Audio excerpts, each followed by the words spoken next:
He was already a champion when he arrived in Los Angeles, already an MVP, already a figure carved into the history of the league. But fame had never been the thing that drove him. What pushed Kareem Abdul-Jabbar forward was something quieter, something internal, standards he set for himself long before the world began asking him to carry theirs. When the Lakers traded for him in 1975, Kareem wasn't searching for a spotlight. He was searching for a place where basketball could return to being honest, disciplined, and free from the noise that had followed him from Milwaukee. The league didn't see it that way. The media didn't either. They saw a superstar landing in Hollywood, the perfect backdrop for drama and expectations. Kareem didn't give them either. He entered the organization like a man entering a library, quiet, focused, intent on doing the job without needing attention. For years, he carried the Lakers with a consistency that often went unnoticed because it looked too easy. Skyhooks floated through the air like they were inevitable. Defensive rotations came a step earlier than expected. He wasn't loud about his greatness. He acted like it was simply the natural order of things. Those early Lakers teams didn't win titles, but they prepared the ground for something new. And Kareem, who had spent nearly a decade being the solution to every problem, found himself in a moment where he wondered how much longer a single player could hold the responsibility of an entire franchise. He was in his 30s, having already watched several of his peers decline.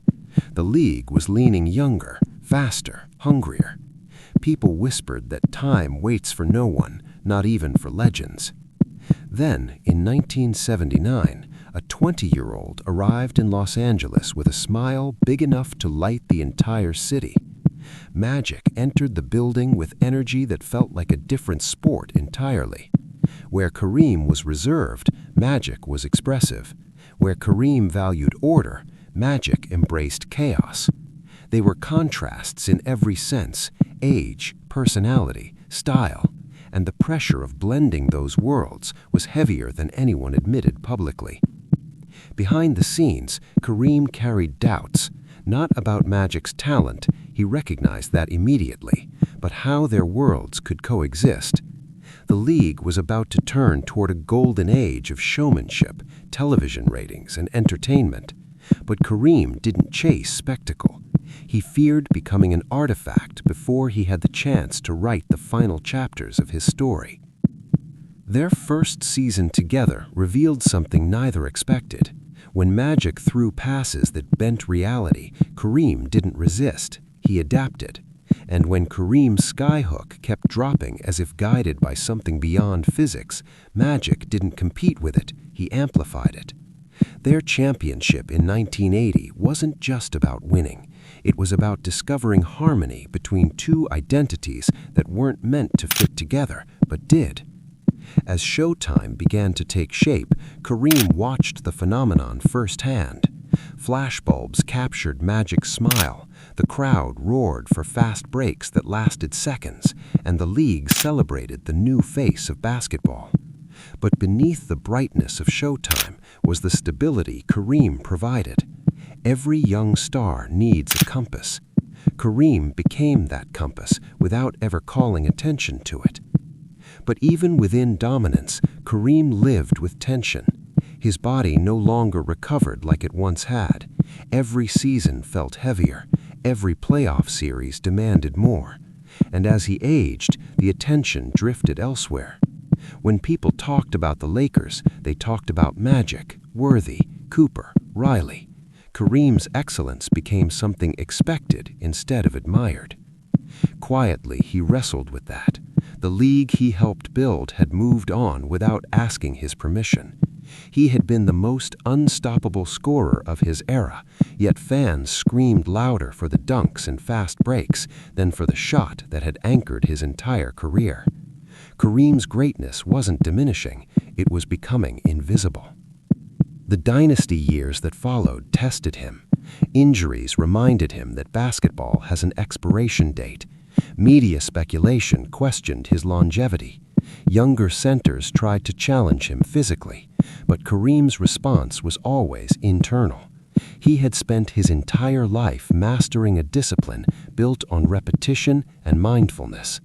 He didn't need validation, he needed purpose. In 1985, purpose arrived. The Lakers faced the Celtics again, a memory still stained by the heartbreak of past failures. For years, the Lakers could beat everyone except Boston. Kareem stepped into that series carrying decades of weight, frustration from early playoff exits, the sting of previous defeats to Boston, and the quiet pressure of becoming a supporting character on the team he once carried. What came next was one of the greatest performances of his career. In a league obsessed with youth, Kareem defied age. He controlled the paint with technique that felt almost spiritual. He won Finals MVP at 38, rewriting the limits of what a big man could be. It wasn't a celebration of skill, it was a declaration of endurance. Showtime kept moving, but Kareem moved with it, not chasing the pace, but grounding it. His presence was a reminder that flash doesn't survive without foundation. Even as Magic orchestrated the spectacle, even as Worthy soared, even as the Lakers became the face of basketball, Kareem remained the quiet constant in the storm. But inside his silence was a private truth. He knew the end was coming. The nightly battles in the post took a toll. The recovery hours stretched longer. The league had begun shifting direction again, drafting larger, stronger, more athletic centers. Kareem understood that his time wasn't being taken from him, he was letting it go. His final season wasn't a farewell tour filled with speeches and grand gestures. It was a man completing his work. Every arena tribute felt distant compared to the inner reflection he carried from city to city. He had changed the league quietly, revolutionized the game invisibly, and created a model of longevity that few athletes in any sport could match. When he finally stepped away, the league didn't just lose a player, it lost a philosophy. The skyhook faded with him. So did the idea of a center whose dominance came not from power, but from study, timing, and deeply rooted understanding of the craft. Showtime continued for a while. Magic took the spotlight. The Lakers remained a force.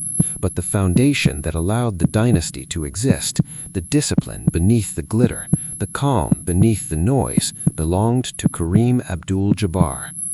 In the years that followed, players and analysts tried to explain his impact. They talked about points, longevity, grace, championships. But the truth of his dynasty years wasn't statistical, it was psychological. Kareem taught the league that greatness doesn't always roar, it sometimes whispers. Sometimes it arrives as stillness in the middle of chaos. Sometimes it looks like a skyhook rising silently above outstretched hands. His dynasty years were not defined by applause, they were defined by presence. A steady force holding Showtime together, shaping it from the shadows, allowing it to become the spectacle the world still remembers. Kareem Abdul-Jabbar didn't just live the era of Showtime, he anchored it. And the dynasty the world celebrates was built in large part on the shoulders of a man who never asked for the spotlight, but carried its weight longer than anyone ever had.